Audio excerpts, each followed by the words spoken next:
वर्णिवेशरमणीयदर्शनं मन्दहासरुचिराननाम्बुजं पूजितं सुरनरोत्तमेर्मुदा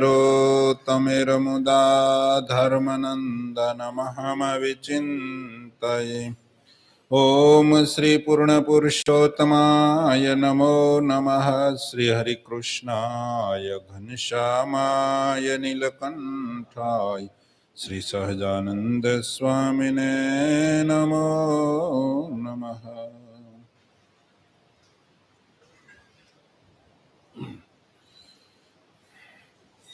काले शुं आव्युं हतुं?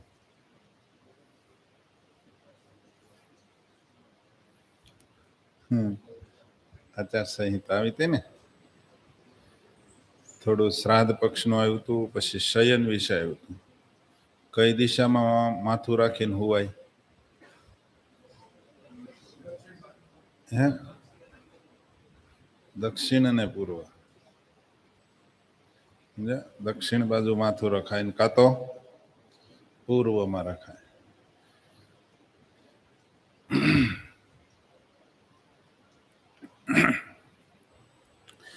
હિન્દુ સંસ્કૃતિ છે ને એ ઘણી વિલક્ષણ છે. બધા જ સિદ્ધાંતો પૂર્વાપર વૈજ્ઞાનિક અને માનવ માત્રને લૌકિક અને પારલૌકિક ઉન્નતિને કરનારા છે. મનુષ્ય માત્રનું કલ્યાણ સહેલાઈથી કેમ જલ્દી થાય એવા ઉમદા હેતુથી આપણા ઋષિ મુનિઓએ બહુ સરસ વાત લખી છે. ગીતાની અંદર પણ 16મા અધ્યાયમાં પણ વાત બતાવી છે. આ જ વાત બતાવી છે કે જે મનુષ્ય શાસ્ત્ર વિધિને છોડીને પોતાની મનમાની કરવા જાય છે અને મનમાનીનું આચરણ કરે છે, એની કોઈ દિવસ અંતઃકરણની શુદ્ધિ થતી નથી અને કોઈ દિવસ એ શાંતિને પામતો નથી. અને જે એવું નથી કરતો અને શાસ્ત્ર વિધિ પ્રમાણે જે વર્તન કરે છે એની પરમ ગતિ પામે છે. એવું ગીતાના 16મા અધ્યાયમાં 23-24મા શ્લોકમાં પણ વાત બતાવી છે. એટલે શાસ્ત્રકારોએ તો છેલ્લે ત્યાં સુધી કહી દીધું છે કે શું કરવું ને શું ન કરવું એ બાબતમાં જો માનવ શાસ્ત્ર અનુસાર વર્તે, અને વર્તવું જ જોઈએ, અને જે શાસ્ત્ર અનુસાર આચરણ નથી કરતો તે નર નથી પણ વાનર છે એવું બતાવ્યું. એ માણસ નથી, વાનર છે. થોડું વધારે છે. એટલા માટે શાસ્ત્રકારોએ એવું કીધું કે હકીકત મનુષ્ય દેહ પ્રાપ્ત થયા પછી એને શું કરાય અને શું ન કરાય એનો ખ્યાલ હોવો જોઈએ. માનો કે કોઈને એવો પ્રશ્ન થાય કે એવો ખ્યાલ તો બધાને ન હોય, તો એના માટે થઈને તો શાસ્ત્રકારો એવું કહે છે કે તમારે દરરોજને માટે સત્સંગ કરવો. દરરોજ જો તમે સત્સંગ કરો તો તમારા માટે અથવા તો તમારામાં જે કાંઈ ખામી છે, ખોટ છે, ભૂલ છે એ નીકળી શકે. કાયમને માટે સમાગમ કરવાનો હેતુ જ એ છે. જેમ કાયમ માટે આપણે જમવું જ જોઈએ, જમવા માટે જેમ તત્પર થઈ જઈએ છીએ, એમ સત્સંગ માટે તત્પર થઈ જવું, એવું કહેવાનો હેતુ શાસ્ત્રકારોનો છે. પણ આપણે જેટલા જમવામાં તત્પર છીએ ને એટલા આપણા મોક્ષ માટે અથવા તો કલ્યાણની બાબતમાં કથા વાર્તામાં આપણે એટલા તત્પર નથી. જમવાનું ટાઈમ થાય એટલે કેવા 12 વાગ્યાનો ટાઈમ થાય, 11:45 કેવા બેસી જાય, તૈયાર જ હોય ને. પણ જોકે એમાંય વિધિ છે. કોઈ દિવસ બપોરે 12 વાગ્યે ન જમાય. એમાંય ગ્રહસ્થને બપોરે જમવાનો નિષેધ જ છે. હાલે જે આ છે કહું, સવારે ને સાંજે જમવું એવું લખ્યું છે. આવ્યું હતું ને, અને આવશે હજી તો, આપણે હવે ચાલુ કર્યું છે તો. પણ હકીકતમાં તમે જમવાનો ટાઈમ થાય એટલે કેવા આપણે તત્પર થઈ જઈએ છીએ. એવી રીતે આપણે કથા વાર્તામાં ટાઈમમાં નથી આવતા. ટાઈમ ટુ ટાઈમ ન અવાય. હજી ઘણા નથી આવ્યા. મને એક બે હરિભક્તોએ કીધું કે શરૂઆતમાં છે ને 2-3 લીલા વાંચી લેજો. મેં કીધું કેમ એમ? કે 2-3 લીલા વાંચ્યા પછી આ વાંચજો. મેં કીધું એનું કારણ શું? એ કે તો મારે આ વયું ન જાય અડધું. એટલે તમે અમારા ટાઈમમાં ભળો, અમારે તમારા ટાઈમમાં નહીં એમ. એટલે એની ભાવના સાચી હતી કે મારે બધું સાંભળવું છે એવું, પણ થોડુંક તકેદારી રાખવી પડે. કોઈ દિવસ તમે તમારે ટાઈમે જવું પડે, કોઈ દિવસ તમારે ટાઈમે કથા ન ચાલુ થાય. સમજ્યા? ગંગાને કિનારે તમારે જ ટાઈમે જવું પડે નાવા. તમારે ટાઈમે ગંગા તમારી પાસે ન આવે. હે? હા, મંદિરે દર્શન કરવા જાઓ તો તમારે ટાઈમે જ જવું પડે. પછી તમે એમ કહો કે બપોર વચ્ચે અમારે થોડુંક મોડું થઈ ગયું હતું ને 1 વાગે આવ્યો, દર્શન કરાવો, તો એ ન હાલે. ટાઈમ ટુ ટાઈમ હાલે. એટલે આપણે અત્યારે એ વિષય ઉપર હાલીએ છીએ કે શયન, માણસને શયન કેમ કરવું. હુવાનું નથી આવડતું માણસને. આપના ઋષિ મુનિઓએ હુવાનું શીખવાડ્યું. હે? નાનું બાળક હોય તારે નાના બાળકને પગ કેમ રાખવા, કેમ હુવું, એની માં શીખવાડે ને. એમ શાસ્ત્રકારો ને આપણા મોટા ઋષિ મુનિઓ ને સંતો બધા આપણી માં છે, આપણને શીખવાડે છે. શયન કરતા શીખવાડશે, ભોજન કરતા શીખવાડશે, પ્રણામ કરતા શીખવાડશે, શુદ્ધિ કેમ કરવી, શુદ્ધિ અશુદ્ધિનું માર્ગદર્શન આપશે. એ આપણા ઋષિ મુનિઓ, મોટા સંતો, એ આપણી માં છે, એ આપણને શીખવાડે છે. પણ ઘણા માનું ન માને, માને પાટું મારી નીકળી જાય. એવા હોય ને, પણ તો એ હેરાન થાય. પરાયણે કોઈ કરવા જાય તો એ માણસ હેરાન થાય. એટલા માટે આપણને કાલે એ બતાવ્યું હતું કે અંધારામાં કોઈ દિવસ ન સૂવું જોઈએ. નાઇટ લેમ્પ તો આજના સંદર્ભમાં નાઇટ લેમ્પ, પહેલાના વખતમાં દીવો ફાનસ રાખતા. ફાનસ ધીમું કરી નાખે, સાંજે સુવા ટાઈમે ફાનસ ધીમું કરી નાખતા. કોઈ દિવસ ભીના પગે સૂવું નહીં.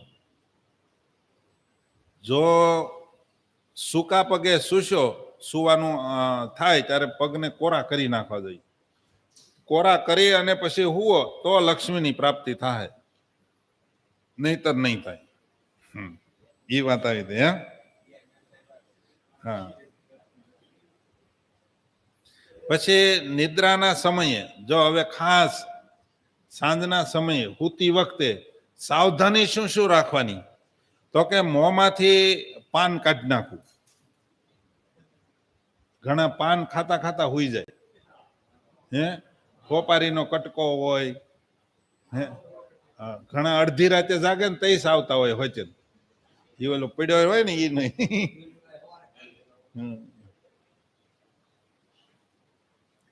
મોંમાંથી પાન કાઢી નાખવું, પથારીમાંથી સ્ત્રીને દૂર કરી દેવી નિદ્રાનો સમય થાય ત્યારે.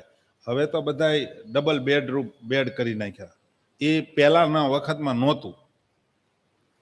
હા, આપણે ક્યાં ક્યાં ભૂલ કરીએ છીએ ને એ બતાવે છે. પથારીમાંથી સ્ત્રીને દૂર કરી નાખવી. અને એક કોઈને નહીં ખબર હોય, અત્યાર સુધી કદાચ તમે સાંભળ્યું નહીં હોય, અજુગતું લાગશે, સાંજે સૂતી વખતે ગ્રહસ્થને માટે કપાળમાંથી તિલક સાંડલો ભૂસી નાખવો જોઈએ.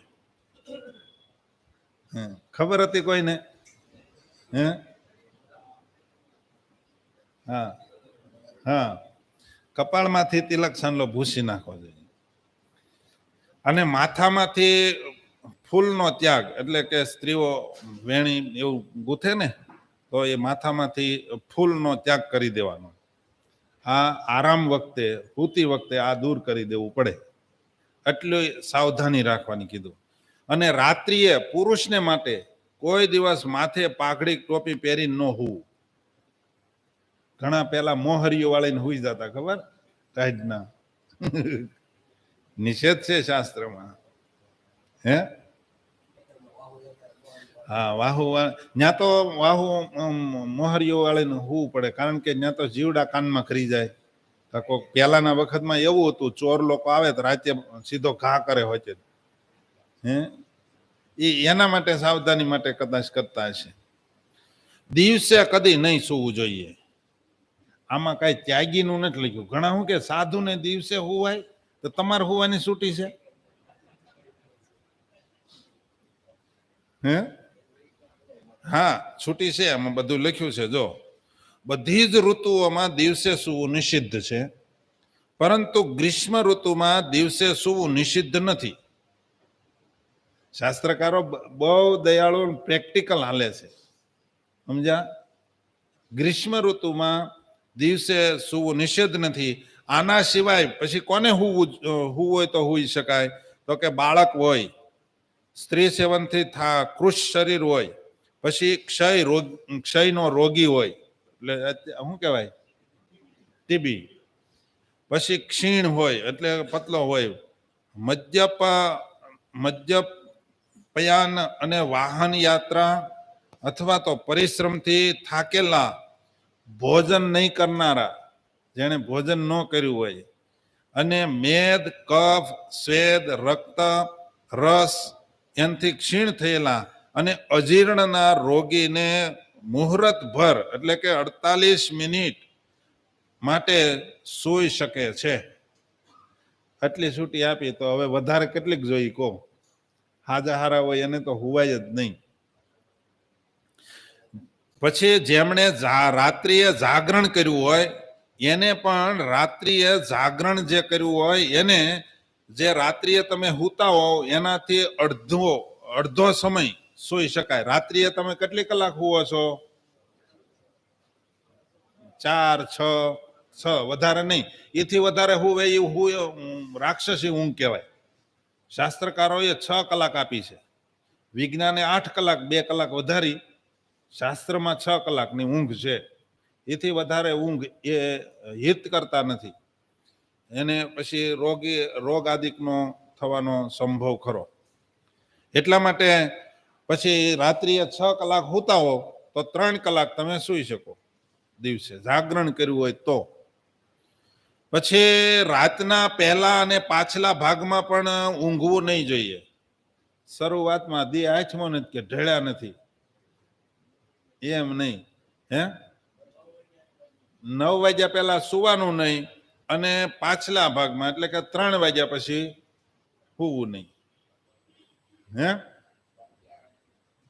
કેમ મેળ આવે? કેમ મારા 5 વાગ્યા હુઈ તોય પાછા જોઈને હુઈ જાય. 5 જ વાગ્યા હજી. હવે એ ઊંઘ વધશે, કારણ કે શિયાળો આવશે ને. શિયાળો આવે ને પછી જોજો તમારું ઊંઘ વધે. ભગવાને કેટલી દયા કરી, શિયાળામાં ઊંઘ વધે છે લોકોને, બધાને. પછી એટલે રાત્રિ લાંબી કરી તો આ ઈથી લાંબો થાય.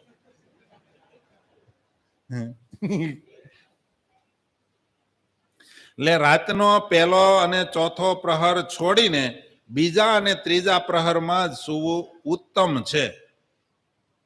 દિવસે અને બંને સંધ્યાના સમયે જે ઊંઘે છે તે રોગી અને દરિદ્ર બને છે. જો દરિદ્ર 2 પાંદડે થતો નથી. આ તો પેલા આપણે નાના હતા તે મેં સાંભળેલું કે જે બહુ ઊંઘે ને એને ત્યાં લક્ષ્મી ન આવે એવું કહેતા. બહુ ઊંઘે અને લક્ષ્મી ન આવે, તો આમાં દરિદ્ર થાય એવું આવ્યું ને. પછી જેને સુતા સુતા સૂર્યોદય અથવા તો સૂર્યાસ્ત થઈ જતો હોય, હુતા હુતા સૂર્ય ઉગી જાય, સૂર્ય આથમી જાય. ક્યારેક સાંજે વહેલા હુતા હોય 5 વાગે તો સૂર્ય આથમી પણ જાય. તે મહાન પાપનો ભાગીદાર છે અને એને કૃચ્છ વ્રત એટલે કે પ્રાયશ્ચિત વિના એ શુદ્ધ થતો નથી. આપણે ક્યાં કેટલું આપણે આવું બધું તો થઈ શકે, કેમ લાગે? ન થઈ શકે. કરવું હોય તો ટેવ પાડો તો થઈ જાય, નહીતર ન થાય. જે મનુષ્ય રોગી અવસ્થાને છોડીને, જે રોગી હોય, રોગી અવસ્થા હોય એને નિષેધ નથી. જો જે મનુષ્ય રોગી અવસ્થાને છોડીને સૂર્યોદય અને સૂર્યાસ્તના સમયે સૂવે છે તે પ્રાયશ્ચિતનો મોટો ભાગીદાર થાય છે. એ પ્રાયશ્ચિત એને કરવું જ પડે. દિવસમાં સૂર્યોદય પછી જે સૂવું એ આયુષ્યને ઘટાડનારું છે. પ્રાતઃકાળે અને રાત્રિના આરંભમાં પણ સૂવું જોઈએ નહીં. સ્વસ્થ મનુષ્ય આયુષ્યની રક્ષાને માટે બ્રાહ્મ મુહૂર્તમાં ઉઠવું જોઈએ. જેને શરીર સ્વસ્થ રાખવું હોય એને બ્રાહ્મ મુહૂર્તમાં ઉઠવું જોઈએ. બ્રાહ્મ મુહૂર્ત કયું કહેવાય? કોને ખબર છે? 3 વાગ્યા પછી 6 વાગ્યા સુધીમાં બ્રાહ્મ મુહૂર્ત કહેવાય. 6 વાગ્યા પહેલા તો ઉઠી જ જવું જોઈએ. ઉત્તમ 3 થી 4, મધ્યમ 4 થી 5 અને 5 થી 6 એ કનિષ્ઠ. આ સમયે તો ઉઠી જ જવું જોઈએ. એ સમયે જે ઉઠતો નથી એ પ્રાયશ્ચિતનો ભાગીદાર છે. અને કોઈ માનો કે હુઈ ગયો તો કે સૂતેલા મનુષ્યને નહીં જગાડવો જોઈએ.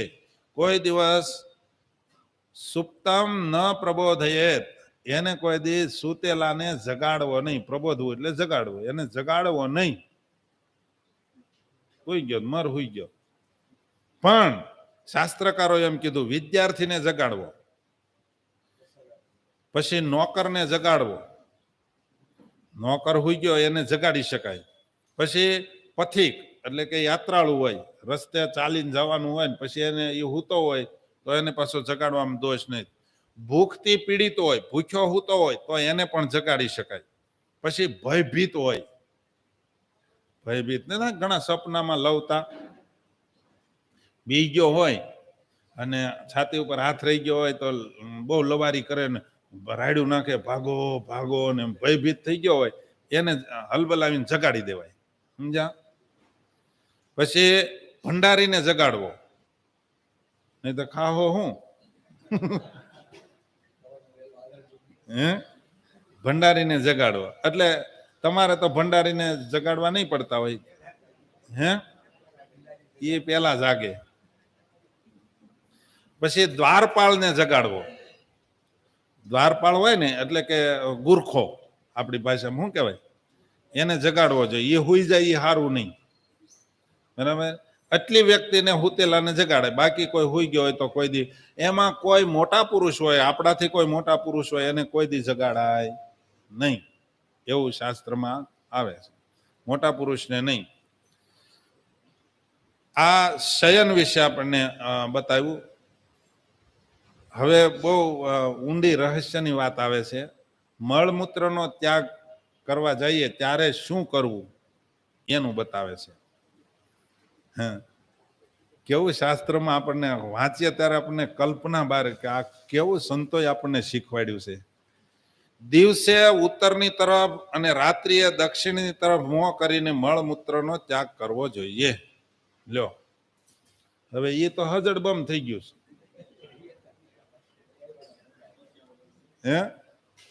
હવે સંડાસ બાથરૂમ તો ફિટ કરી દીધા છે. પહેલાના વખતમાં ખુલ્લામાં જતા ને, એની વાત છે. આમ કરવાથી આયુષ્ય ઘટતું નથી. આટલું કરો તો આયુષ્ય કોઈ દી ઘટે નહીં. પણ સંડાસ બાથરૂમના પોખરા ઘણી જગ્યાએ ઊંધા ફિટ કરેલા હોય, એમ ન હોય કોઈ દિવસ. તમને એ તો બધાને ખબર હશે, સંડાસ બાથરૂમના પોખરા કઈ દિશામાં ફિટ કરાય. આ બધું એમ લાગે કે આવું શું છોડીને ચીકણું કરવું, પણ એ શાસ્ત્રમાં લખેલું છે બધું. અને એમ કરે ને તો વાંધો ન આવે. પછી નિવાસ સ્થાનથી દૂર અને દક્ષિણ યા દક્ષિણ પશ્ચિમ, દક્ષિણ યા તો દક્ષિણ પશ્ચિમ આ ખૂણામાં નૈઋત્ય દિશામાં જઈને મળમૂત્રનો ત્યાગ કરવો જોઈએ.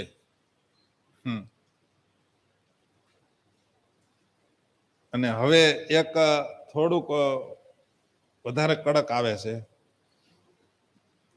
મને બહુ એવું લાગે કે તમને બધાને ન થઈ કે તો વળી મૂંઝાવતો, એટલે મને એવું લાગે. પણ મૂંઝાવા જેવું કોઈ વસ્તુ નથી. શાસ્ત્રમાં છે એ વાંચવું તો પડે આપણે. એટલે એમ લખ્યું છે કે જ્યારે મળમૂત્રનો ત્યાગ કરવા જાય ત્યારે માથાને વસ્ત્રથી ઢાંકીને મળમૂત્રનો ત્યાગ કરવો જોઈએ. લ્યો હવે આમાં ઘણા કે પેન્ટ પહેરીને જાય તો હું વાંધો, તો આમાં ક્યાં મેળ આવે કહો?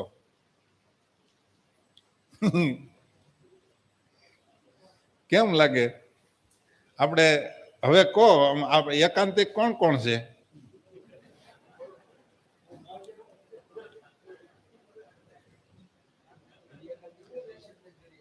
હે હજી આપણે છે ને આપણી રીતે નક્કી કરી નાખ્યું કે હું એકાંતિક છું એમ. શાસ્ત્રની દ્રષ્ટિએ એકાંતિક નથી ત્યાં, સમજો. મને પાછું પહેલાના વખતમાં જ્યારે મળમૂત્રનો ત્યાગ કરવા જતા ને ત્યારે કહેતા ખોખારો ખાવો એમ, ખબર? એવું કહેતા. શું કામે? એ શાસ્ત્રની સંમત વાત છે. કારણ કે શાસ્ત્રમાં જો લખ્યું છે, ગામથી નૈઋત્ય દિશા ખૂણામાં જાય અને મળમૂત્રનો ત્યાગ કરવો ત્યારે મંત્રનો ઉચ્ચાર કરવો. કયો મંત્રનો? તો કે ગચ્છતો ઋષિયો દેવાહ પિશાચાયે ચ ગુહ્યકા અને પિતૃભૂત ગણાહ સર્વે કરીશ્યે મલ મોચનમ. એટલે કે એનો અર્થ પણ બતાવ્યો છે. અહીંયા જે ઋષિ, દેવતા, પિશાચ, ગુહ્યક, પિતૃ અને ભૂતગણ હોય તે ચાલ્યા જાય, કારણ કે હું અહીં મળમૂત્રનો ત્યાગ કરીશ. આ શ્લોક છે. શ્લોક નો આવડતો એટલે પછી શું કે ખોખારો ખાતા, ભાઈ હવે તમે સાવધાન રહેજો. હે જતા રહે એમ. આવું કહીને 3 વાર તાળી વગાડી અને માથાને વસ્ત્રથી ઢાંકીને મળમૂત્રનો ત્યાગ કરવો. જો આ વસ્તુ હકીકતમાં સારી છે. એક સાધુ કહેતા હતા, એ કે મહારાજે આ મળમૂત્રનો ત્યાગ કરવા જાય તે માથે ઢાંકવાનું શું કામ કીધું છે? એ નહોતા માનતા. એમાં જેતપુરમાં પાયખાના હતા, પાયખાના એટલે ખાડા જતા. એમાં એક વખત ઘૂસ ઘરી ગયેલી, ઉંદર, મોટો ઉંદર. એ ઉંદર પછી બહાર નીકળ્યો અને ત્યાં થઈને સીધો ખપેડા ઉપર ચડ્યો અને એ બધા ટીપા પડતા ગયા. સમજ્યા? હે પછી એને નક્કી કર્યું માણો કે મહારાજે કીધું છે એ સાચું, હો વસ્ત્રથી ઢાંકીને જવું જોઈએ. એટલે મહારાજે જે કીધું ને એ બધી રીતે સારું છે, પણ આપણને મનાતું નથી. પછી મળમૂત્રનો ત્યાં ત્યાગ કરાય એ પણ વિધિ બતાવે કે સૂકા લાકડા, માટીનો ઢગલો, પાંદડા, તૃણ વગેરે ભૂમિને ઢાંકી, પાંદડા વગેરેથી ભૂમિને ઢાંકીને મળમૂત્રનો ત્યાગ કરવો જોઈએ. પોતાના નાક અને મોંને અને માથાને ઢાંકીને મૌન રહીને મળમૂત્રનો ત્યાગ કરવો. ઘણા હાથ કરે તો સંડાસમાંથી હોકારો દે, હા ઘડીક ખમજો હું આવીશ, એટલે પણ નો બોલાય.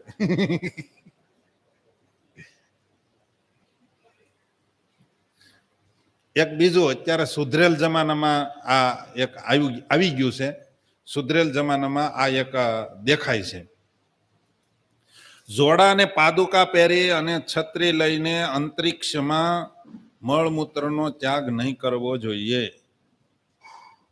મળમૂત્રનો ત્યાગ કરવા જાઓ ત્યારે બૂટ ચંપલ પહેરીને ન જવાય.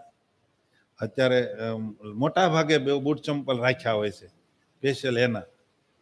એ સુધરેલ જમાનો, સમજ્યા? નિષેધ છે.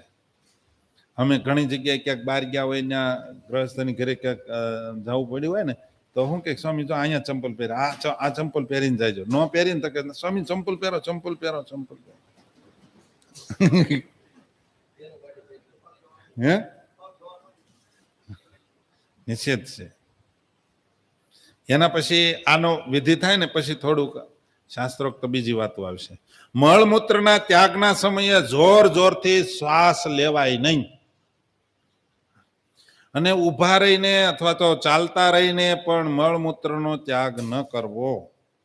કોઈ જળાશયથી 12 હાથ, જો સાંભળજો, જળાશયથી 12 અથવા 16 હાથ દૂર જઈ અને મૂત્ર ત્યાગ અને તેનાથી 4 ગણું દૂર જઈને મળ ત્યાગ કરી શકાય.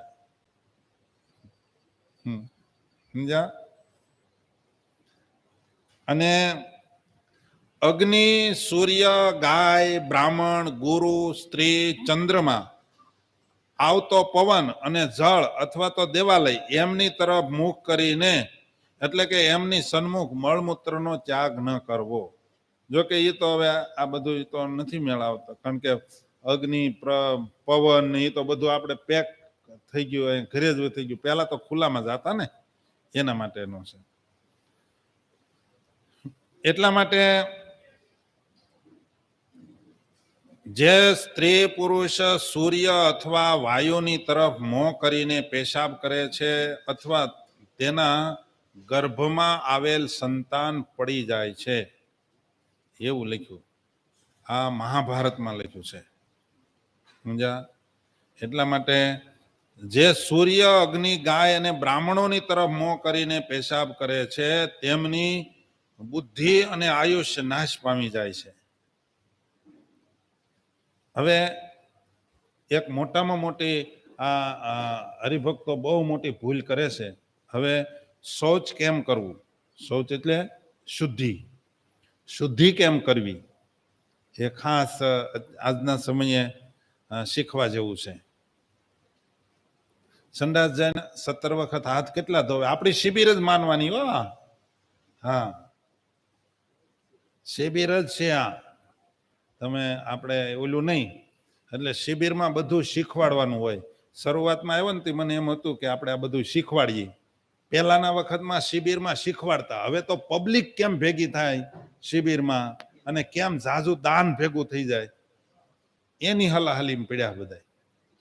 સમજ્યા? કોઈને આવું શીખવાડવાનું નહીં. પહેલા તો શિબિરમાં અમે શરૂઆતમાં જ્યારે શિબિર કરતા ત્યારે બે માણસો તો મૂકી દેતા ઉપર.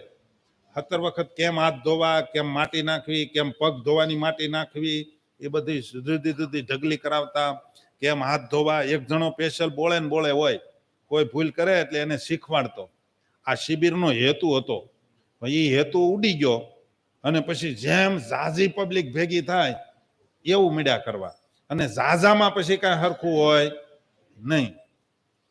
એટલા માટે જો આ બ્રહ્મવૈવર્ત પુરાણ, નારદ પુરાણ, વિષ્ણુ પુરાણ, વિષ્ણુ સ્મૃતિ, દક્ષ સ્મૃતિ અને મનુસ્મૃતિ, આટલી જગ્યાએ શૌચ કેમ કરવો અને સત્સંગી જીવન આપણે લઈએ. આ સત્સંગી જીવન આ બધી જગ્યાએ લખ્યું છે કે શૌચ પછી એકવાર લિંગ ધોવી માટીથી. સમજ્યા? માટી સંડાસમાં કોણ કોણ લઈ જાય છે? સંડાસની અંદર હો, એમાં વિધિ પાછો આવડવો પડે, નહીતર પેલા ગુદા ધોવે તો પછી બધું બગડે. બરાબર? આ થોડુંક બધું શીખવાડવું અજુકતું છે, પણ મને સંકોચ થાય, પણ શીખવાડવું પડે. કારણ કે શું કેવું, નહીં તો બધું બગાડે.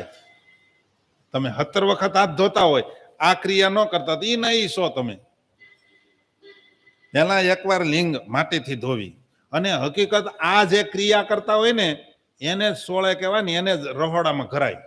નહીં તો ઠાકોરજીનો થાળ જ્યાં થતો હોય ત્યાં કોઈ દી નો અંદર પ્રવેશ કરાય. સમજ્યા? તમે આપણું આ રસોડું છે, હું તો કહું અહીં તમે બધા અંદર જાતા છે ને, અંદર બધા, હકીકતમાં એ ન કરાય. શું કામે? તમારે પછી થાળ ભગવાનને ધરાવવાનો છે. તો આપણે ભગવાન માટે નહીં કે કોઈ મને નીચો કહે છે. નીચા તો નીચા જ છે, નથી ક્રિયા આવડતી નીચા. અને હું તો એમ કહું, તો અમને કોઈ એમ કે તું આઘો રહી જાય તો એમ માનવું જોઈએ કે ના, મારાથી નિયમ ધર્મ પાળે છે, સારું છે. સમજ્યા? પછી એમ કે અમે હું કઈ ઓલા હલકું વરણ છીએ, અમને કે કેમ અંદર પ્રવેશ નહીં, અમે પટેલ છીએ, આ બધા પટેલ છે, અમે પટેલ છે, એને આવવા દે ને અમને કેમ નહીં. આવો કોઈ દાવો ન કરાય. એ કદાચ તમે બધા નિયમ ધર્મ પાળતા હો તો એને કે જો ભાઈ હું ક્રિયા કરું, છતાંય તમે કહો તો હું બહારની સેવા કરીશ. સમજ્યા? પણ આને એટલો બધો અહમ છે ને, ઓલું માન છે ને, એટલે અંદર આવવા ના પાડે ને, તો કે લ્યો જો અમને આઘાત રાખે છે, અંદર ઘરવા અડવા નથી દેતા. હે બધે છે. હા, પુરુષો તો છે ને બોલી નાખે અને બેનો ખુશ ખુશ કર્યા કરે. સમજ્યા? બાકી બધામાં છે આ તકલીફ. કોઈને એવું ન થવું જોઈએ કે મને કેમ ન આવવા દીધા, ન આવવા દીધા નહીં, મારાથી શુદ્ધિ રહેતી હોય. સમજ્યા?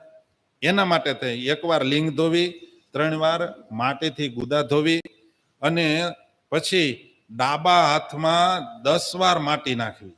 માટીનો ઢગલો, જ્યાં તમે સંડાસ હોય ને બાજુમાં ગેંડી હોય, ઘણા તો ગેંડી એ પાછા બ્રશ કરે ને બધું કરે ને સમજ્યા? એની ગેંડી સુધી હોય ને એક પથ્થર હોય એમાં ઢગલી કરવાની. એ એક ડાબો જમણો હાથ છે ચોખ્ખો છે એટલે ડાબા હાથમાં નાખતું જવાનું અને આવી રીતનું ધોતું જવાનું. એમ 10 વાર માટી નાખીને ધોઈ નાખો, માટી નાખીને સોળીને પછી ધોઈ નાખો. નાખ્યા ભેગો નહીં, આમ સીધું નહીં કરી નાખવાનું. સમજ્યા? માટી નાખીને સોળીને ધોઈ નાખો, માટી નાખી સોળીને ધોઈ નાખો 10 વાર. અને પછી માટી હોય ને એને આ જમણે હાથે લેતું જવાનું, આમ જમણે હાથે લેતું જવાનું, આમ આમ નળી એટલે ધોતું જવાનું. આમ ધોવો ત્યારે 10 વાર. ઘણાને તો કેમ 10 વાર કરે એ ખબર જ નથી.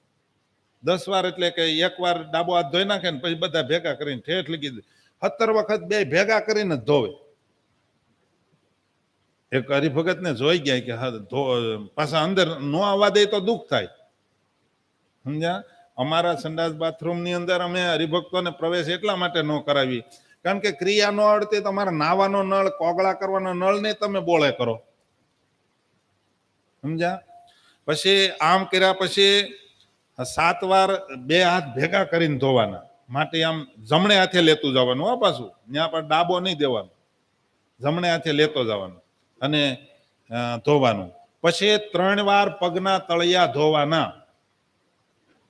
કઈ રીતે? હેઠી માટી નાખવાની ને ઉપર પગ ઘસવાનો.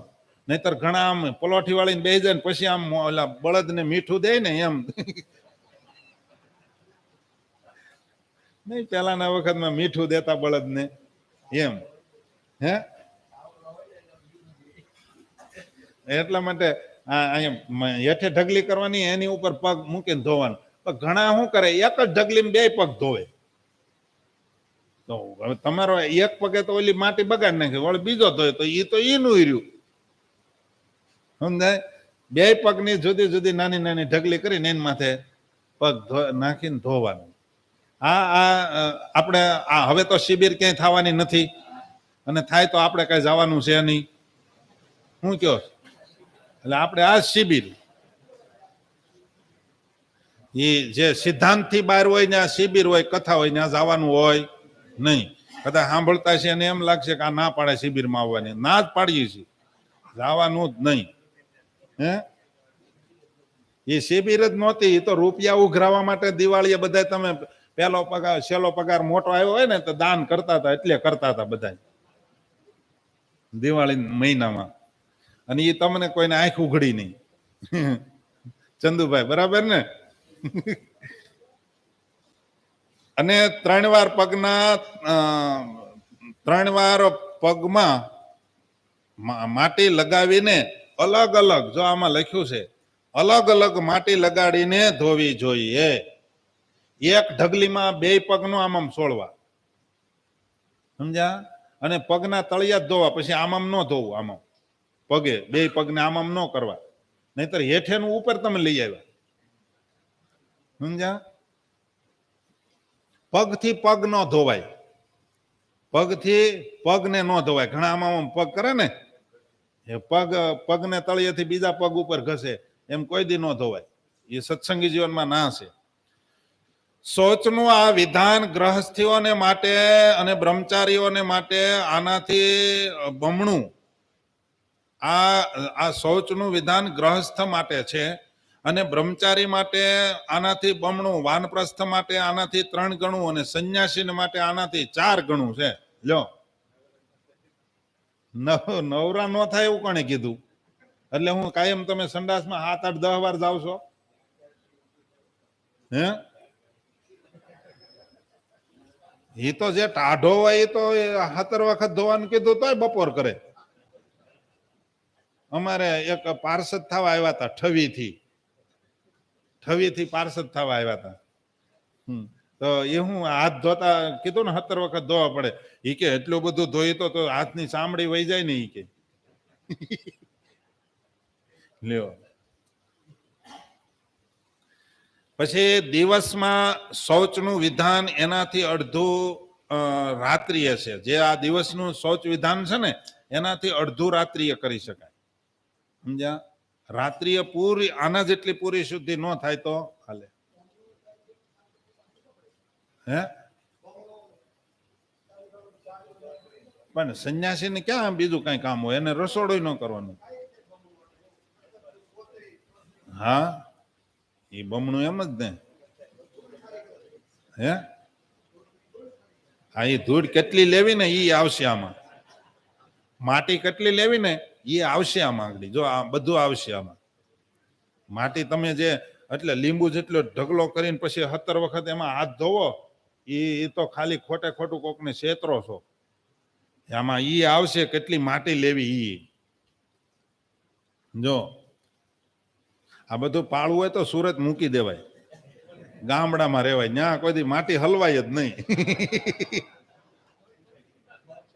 આ તો તમારે રૂપિયા જોતા છે, સુરત જોતું છે અને ભગવાન જોતા છે. કેમ લાગે? પછી આપણે શું કહેવાય સગવડ પ્રમાણે શાસ્ત્ર ન હકાય. હે હા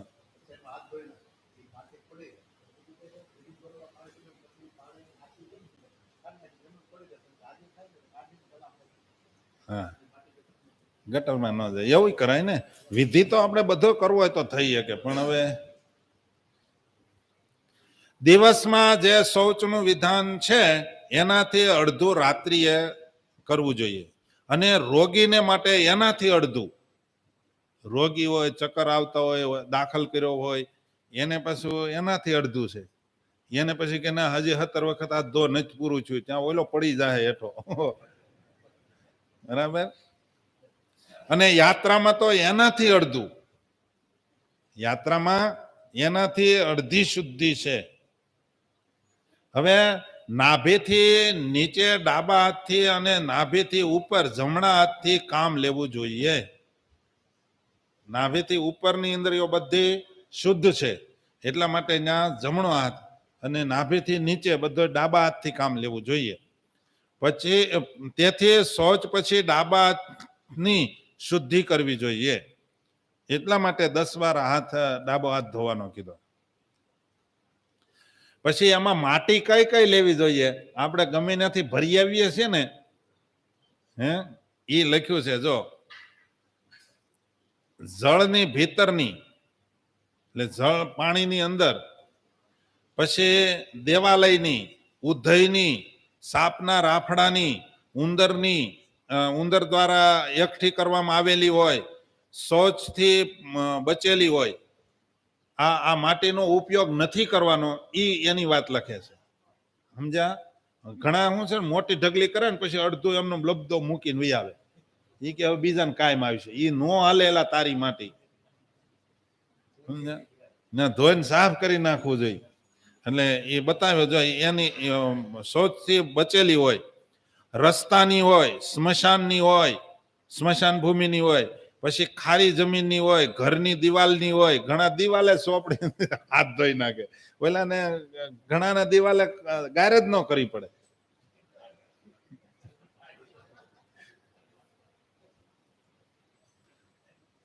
લીપવા માટે ભેગી કરેલી હોય એ માટે ન હાલે. પછી કોષ દર્ભની જડમાંથી, ખબર ઉધઈ નીકળે ધરોની ધડમાંથી ધૂળ ઝીણી હોય, એ ન હાલે. પછી ગૌશાળાની, ચોકની અને કીડી વગેરે નાના જંતુઓ દ્વારા બહાર કાઢેલી હોય એ ન હાલે. સમજ્યા? એ માટીને નિષેધ છે. અને હળથી ઉખાડેલી માટી, આ બધી માટી શૌચ કર્મ ઉપયોગ કરવો જોઈએ નહીં. શૌચમાં આ માટીનો ઉપયોગ નહીં કરવો જોઈએ. શૌચ કર્મમાં પ્રત્યેક વાર, સાંભળજો, પ્રત્યેક વાર 17 વખત હાથ ધોવાના, 3 વાર પગના તળિયા ધોવાના, સંડાસમાં માટી લઈ જવાની. એ પ્રત્યેક વાર તાજા આમળાની બરાબર માટી લેવી જોઈએ, એનાથી ઓછી કદી નહીં. જો અને આપણે તો શું કરીએ?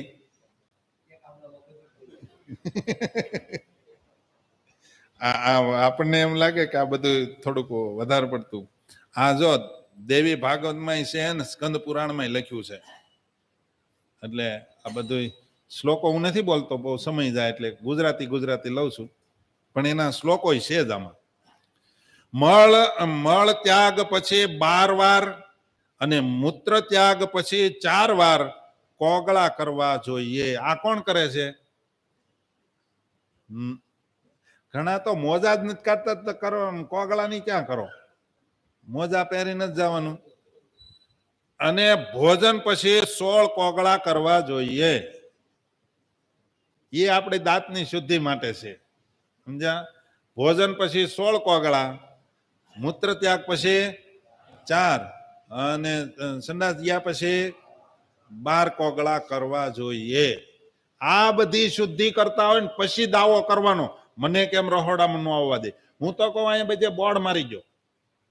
જેને બિચારાને ખબર ન હોય એને બોર્ડ મારી દો, પછી કોઈ લોપે તો એ પાપ એને લાગે ભાઈ.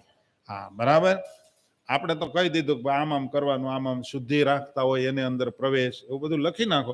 પછી એવું લાગે તો એને ન કરતા હોય ને એને જો ઠાકોરજીની સેવાની ધગશ જ હોય ને સેવા કરવી જ હોય તો પછી શુદ્ધિ કરે.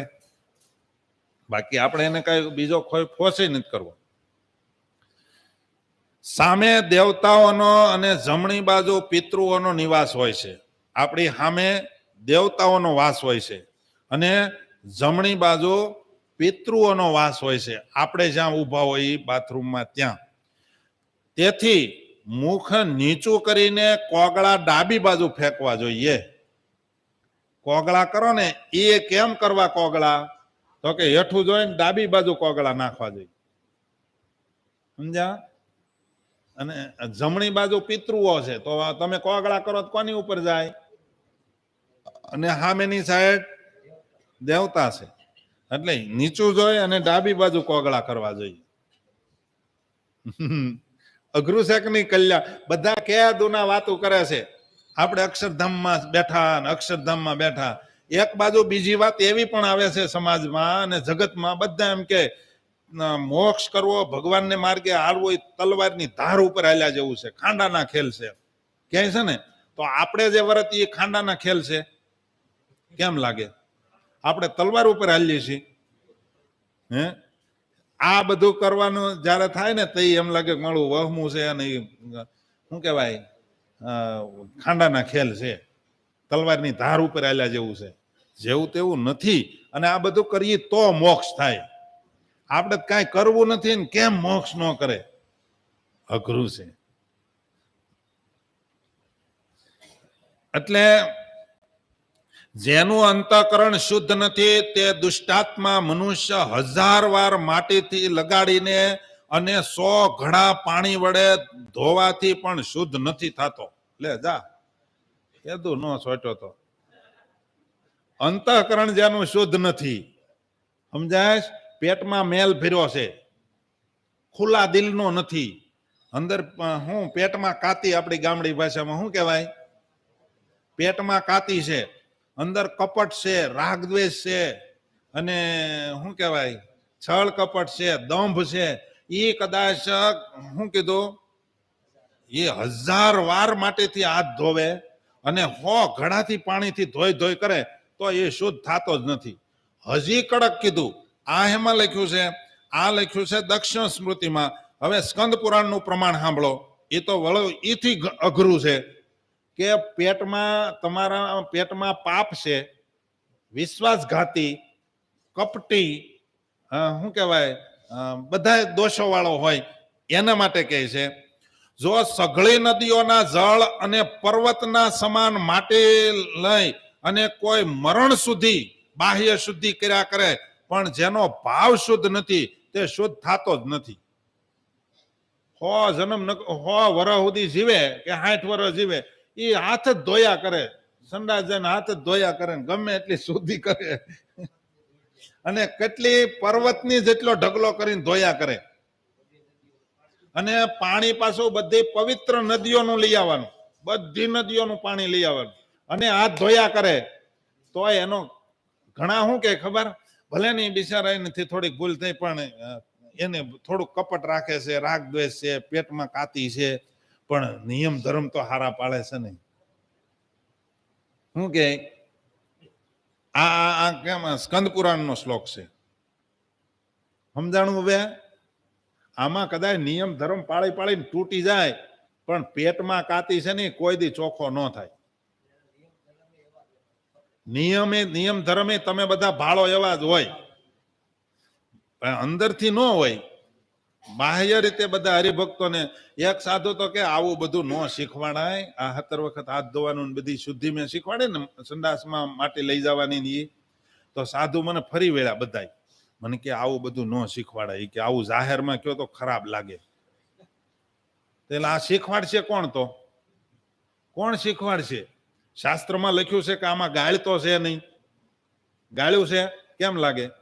તો એ કે એ કરીએ ને એને એ કે પછી બધા હરિભક્તો જાણી જાય, પછી કે સાધુનો અભાવ આવે. તો મેં કીધું આપણે આ અભાવ આવ્યો કરવું શું કામ જોઈએ? સમજાય તમને? એટલે કહેવાનો હેતુ આવો છે, એટલા માટે આ શુદ્ધિનું લીધું. હવે દંત ધાવન વિશે, જોકે અત્યારે તો દંત ધાવનમાં આપણે એવું કાંઈ કરતા નથી. હવે તો બધું બ્રશ ઉપર વહી ગયું, એટલે એમાં આપણે બહુ ઊંડું નથી ઉતરવું, કારણ કે એમાં લખ્યું છે કે દૂધવાળા અને કાંટાવાળા વૃક્ષ દાંતણને માટે પવિત્ર માનવામાં આવ્યા છે. એમાં પછી બીલી ને આકડો, લીમડો ને ખેર ને ગુલજર, કરંજ, અર્જુન, આંબો, સાલ, મવડો, કદમ, બોર, કરેણ, બાવળ વગેરે વૃક્ષો નું દાંતણ કરવું જોઈએ. પછી જે દાંતણ ન કરાય એની વાત લખે છે કે પલાસ, કપાસ, કુશ, ખીજડો, અરીઠા, બેરડા, સરગવો, સમલી વગેરે વૃક્ષોનું દાંતણ નહીં કરવું જોઈએ.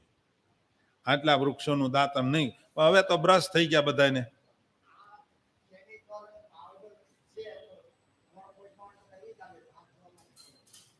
એમાં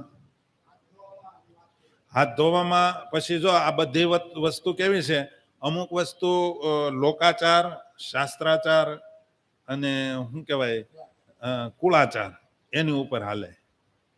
સમજ્યા?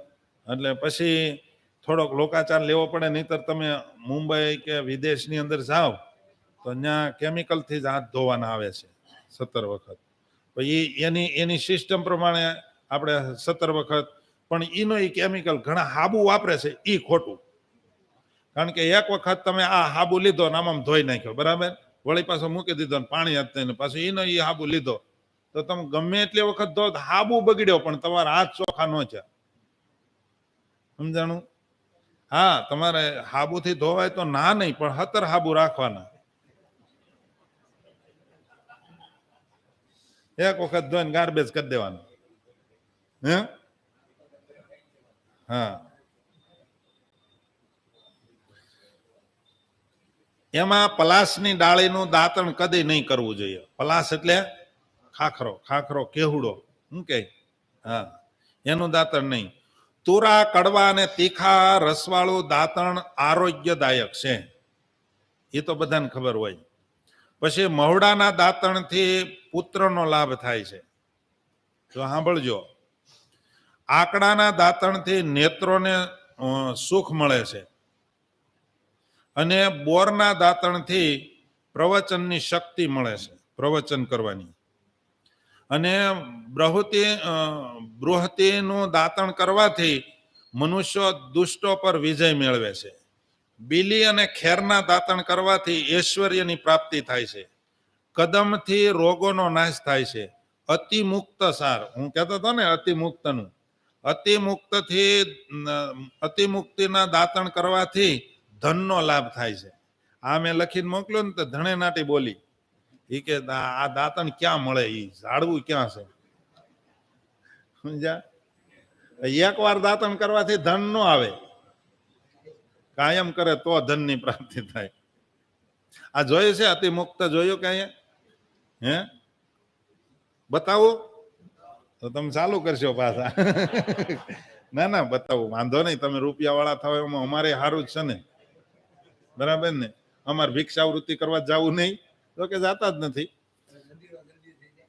હા, મંદિર જલ્દી થાય. અતિમુક્ત સાર જેમાં ગળો હોય ને, ગળો એ લીમડા ઉપર થાય, અને આ અતિમુક્ત સાર છે ને એ આંબા ઉપર થાય. એના જેવું હે આંબાની ગળો કહેવાય ને. હા, આંબાની ગળો, એને અતિમુક્ત કહેવાય. અડોશીના દાંતણથી સર્વત્ર ગૌરવની પ્રાપ્તિ થાય છે અને ચમેલીના દાંતણથી જાતિમાં પ્રધાનતા થાય છે. પુરુષ જાતિમાં, સ્ત્રી જાતિમાં એનું પ્રધાન પદ વધે. પીપળો યશ આપે છે અને શિરીષનું દાંતણ કરવાથી બધા જ પ્રકારની સંપત્તિ મળે છે. આ બધી વસ્તુ, જો કે અત્યારે તો આપણે આમાં ઊંડું નથી ઉતરવું, કારણ કે આપણે અત્યારે આ વસ્તુ છે જ નહીં. દાંતણ બ્રશ જ છે એટલે. પણ દાંતણ પહેલાના વખતમાં રાખતા એ ખબર હતી કેવડું દાંતણ રાખવું. તો કે દાંતણ કનિષ્ઠિકા આંગળીના આગલા ભાગ જેવડું જાડું, સીધું અને 12 આંગળનું લાંબુ હોવું જોઈએ. 12 આંગળના દાંતણ હોવા જોઈએ. અને દાંતણ પાછું સીધું હોવું જોઈએ, વાકું ન હાલે અને છિદ્ર વાળું ન હાલે. હોલ વાળું દાંતણ હાલે નહીં. આ બધી વસ્તુ બતાવી છે. દાંતણ ધોઈને વાપરવું જોઈએ. અને પછી પડવો, છઠ, નોમ, અમાસ, તે દિવસે લાકડીનું દાંતણ નહીં કરવું જોઈએ. લાકડાના દાંતણનો નિષેધ છે, તે દિવસે ન કરાય. આ સિવાય રવિવાર, ઉપવાસના દિવસે, શ્રાદ્ધના દિવસે અને ગ્રહણના દિવસે અથવા તો સૂર્યાસ્ત વેળાએ લાકડીનું દાંતણ નહીં કરવું જોઈએ. આમાં તમને સંકલ્પ થાય અને ઘણા એવું માનતા છે, પણ શાસ્ત્રમાં બતાવ્યું છે, એ વાંચી લઉં. અમાસના દિવસે લાકડીનું દાંતણ કરે છે તેના દ્વારા ચંદ્રમાની હિંસા થાય છે. પર્વના દિવસે તેના આપેલા હવિષ્યને દેવતા ગ્રહણ કરતા નથી અને તેનાથી પિતૃઓ પણ કોપિત થઈ જાય છે અને કુળમાં વંશની હાનિ થાય છે.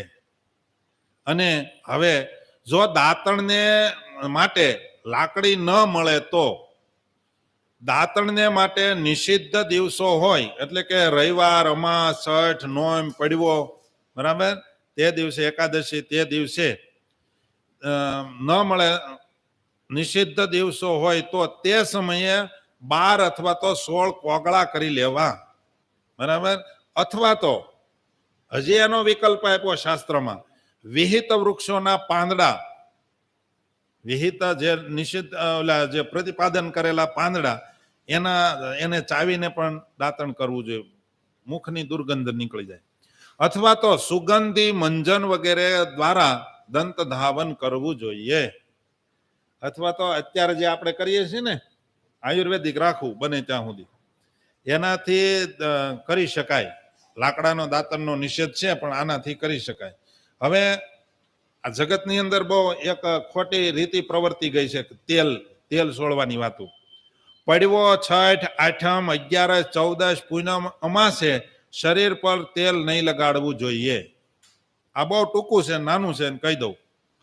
રવિવારે, મંગળવારે, ગુરુવારે અને શુક્રવારના દિવસે તેલ નહીં લગાડવું જોઈએ.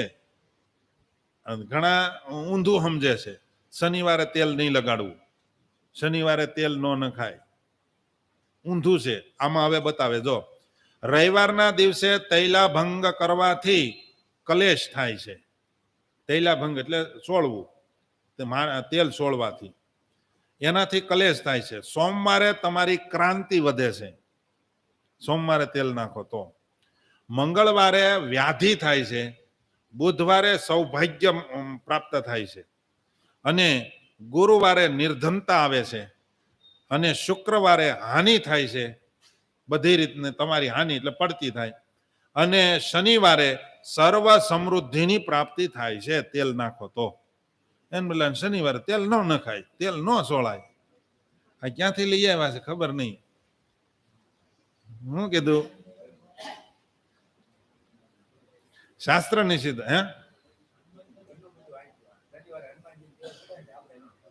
હનુમાનજી નથી ચડાવવાનું એ તેલ, એ શનિદેવનું છે. શનિવાર શનિદેવનો છે, મંગળવાર છે એ હનુમાનજી મહારાજનો છે. એ જગતને કોઈને ખબર જ નહીં હોય એમ લાગે, આમ એમને જ હાકે છે. શનિની પનોતી પગ નીચે દબાવેલી છે ને, એટલે શનિદેવને વાર છે શનિવાર. અને રવિવારે ફૂલ, મંગળવારે માટી, ગુરુવારે દુર્વા અને શુક્રવારે ગોબર નાખીને તેલ લગાડવાથી દોષ લાગતો નથી. એ પણ કહી દીધું. રવિવારે ફૂલ નાખીને ફૂલને છાંટણા કરે, ફૂલ હારે રાખીને નાખે. મંગળવારે માટી સેજ પછી અડધો અડધ ન નાખ્યું, વિધિ કરવાનું ખાલી. દુર્વા એટલે ખાલી આમ શું કહેવાય, દાભડો તેલમાં નાખી દે. શુક્રવારે ગોબર, ગાયનું છાણ, અને એ લગાડીને તેલ નાખવાથી દોષ લાગતો નથી. હવે જે આમાં બધાને કદાચ સંકલ્પ થાય કે શનિવારે તેલ ન નાખવું, મંગળવારે ન નાખવું, બુધવારે ન નાખવું, એવો નિષેધ આવ્યો. પણ એના માટે શાસ્ત્રકારો એમ કે જે દરરોજ તેલ લગાડતા હોય, દરરોજ તેલ નાખતા હોય, તેને માટે કોઈ પણ દિવસે તેલ લગાડવાનું દૂષિત નથી. કાયમ નાખતા હોય એને, અઠવાડિયે 15 દિવસ, 4 દિવસ, 3 દિવસ નાખતા હોય એને પાછો વાર જોવાનો. સમજ્યા? છે કે નહીં? આમાં અઘરું છે કઈ? બધા જ વિકલ્પ હારવાર આપણને મળતા જાય છે.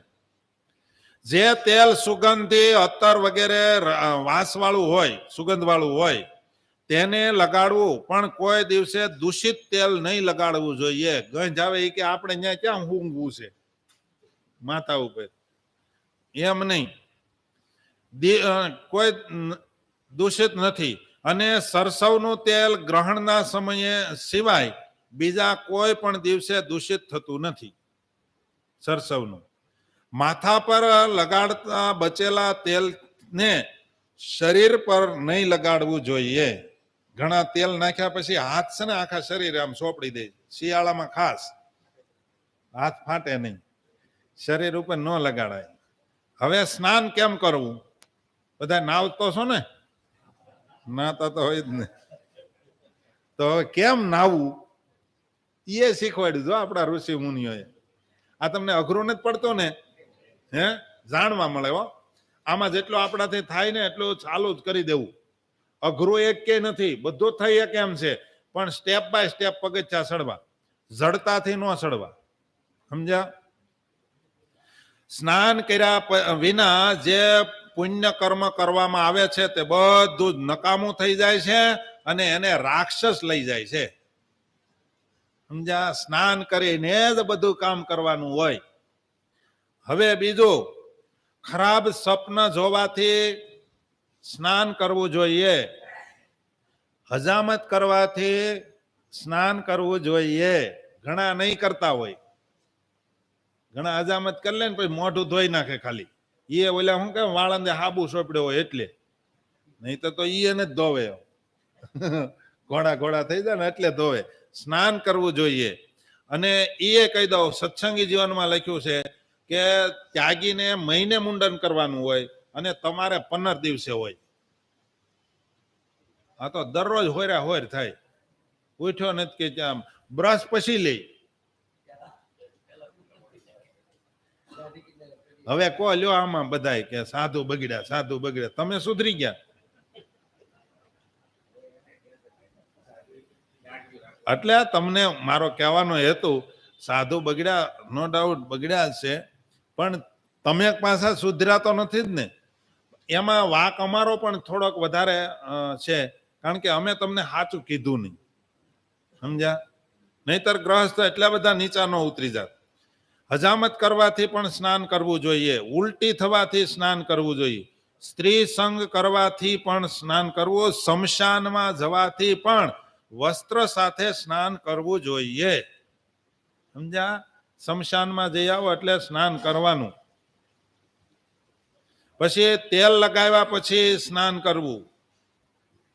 સ્મશાનથી પાછા ફરવાથી પણ સ્નાન કરવું. સ્ત્રી સંગ કરવાથી અને ક્ષૌર કર્મ એટલે કે હજામત કર્યા પછી પણ સ્નાન કરવું. જ્યાં સુધી સ્નાન નથી કરતો ત્યાં સુધી એ ચંડાળ બની રહે છે. લો, શમશાનમાંથી આવી ઘણા સ્નાન નથી કરતા, ખાલી અગરબત્તીનો ધૂપ લઈ લે છે. શું લેવા? હા હા હા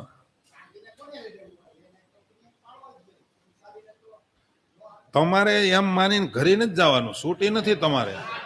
મોક્ષ નહીં, મોક્ષ કરવો એને બધાને. તમારે સંસારથી તમને બધા કાઢી નાખશે નાચ બહાર તો એ તમે હરખા થાઓ. ત્યાં સુધીની કડકાઈ તમારે વાહ. એટલા માટે તો એમ કે તમે આ બાબત લ્યો છો ને એટલે જ એમ કહો સાધુના નિયમ કડક, અમારે થોડું ઘણું હાલે. તમારે ક્યાંય હાલે નહીં, અમે સંસારી છીએ, અમારે થોડુંક હાલે. તમારે શું કામ હાંકવું જોઈએ? એવું નથી, હાંકવાનું કોઈને નથી, સમજ્યા? નહીતર પાછા શું કે અમે સંસારી છીએ એટલે અમારે. એટલા માટે શું કે ખબર, સાધુના નિયમ કડક છે, અમારે ગ્રહસ્થના ઢીલા છે. હા, તમારે એમ કરીને સટકી જવું છે ને એટલે તમને તમારા ઢીલા લાગે છે. આમાં ઈ તો કીધું, આમાં શમશાનમાં અમે એક જ જઈએ છીએ. શમશાનમાં કોણ જાય? હજામત અમે એકલા જ કરાવીએ છીએ. તમે કરાવો છો કે નહીં? અને તમે સ્નાન ન કરો, ચંડાળ તુલ્ય કીધા કે ન કીધા? હે, આ બધું આવી વસ્તુ છે. એ તો દાઢી છે એટલે જેને દાઢીની તકલીફ હશે એ ભગવાન આવતી વખતે નહીં રહેવા દે.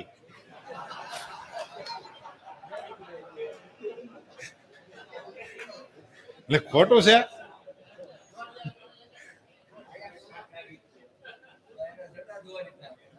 ના ના, જટા ને, હા તો ઈ દખ પાછું ઈ કે તો પાછી જટા ધોવી પડે. તો કે બધી વાતે તો હરખું નહીં. આ લોકમાં આવ્યા એટલે યતો દુઃખમયમ જગત, સમજા? આ દુઃખમય જ આખું જગત છે, એમ ધર્મદાદાએ ભક્તિ માતાને કીધું. માટે થોડું કડક તો છે જ.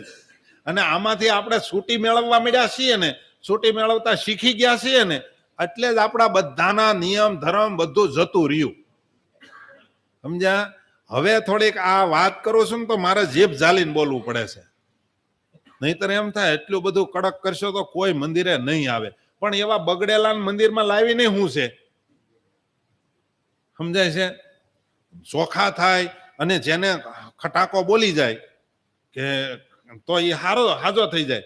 કમર દુખતો નથી, કડાકા બોલાવી દેતા કે હા જળવું થઈ ગયું. એમ જેને ખટાકો બોલી જાય, ચોખ્ખો થઈ જાય, એને ભગવાન, એના અંતરમાં ભગવાન વધારે વસે. એટલા માટે થોડું કડક તો છે પણ કરવું પડશે. વિશેષ સરસ છે સ્નાન વિશે. એ કઈ મુખે બેહીને સ્નાન કરવું ને બધું જ આપણે કાલે. આ બધું એ કાર્ય કરવાનું નથી, અમુક અમુક બધું જ થાય અને અત્યારથી શરૂ થઈ જાય, ધીરે ધીરે થવા માંડે. તમને એ કાર્ય 15 દિવસે દાઢી કરવાની ભીહ પડતી હોય ને તો ક્યારેક બે દિવસે કરો, પછી 4 દિવસે શરૂ કરો, ક્યારેક ક્યારેક ભૂલી જાઓ તો અઠવાડિયે કરો.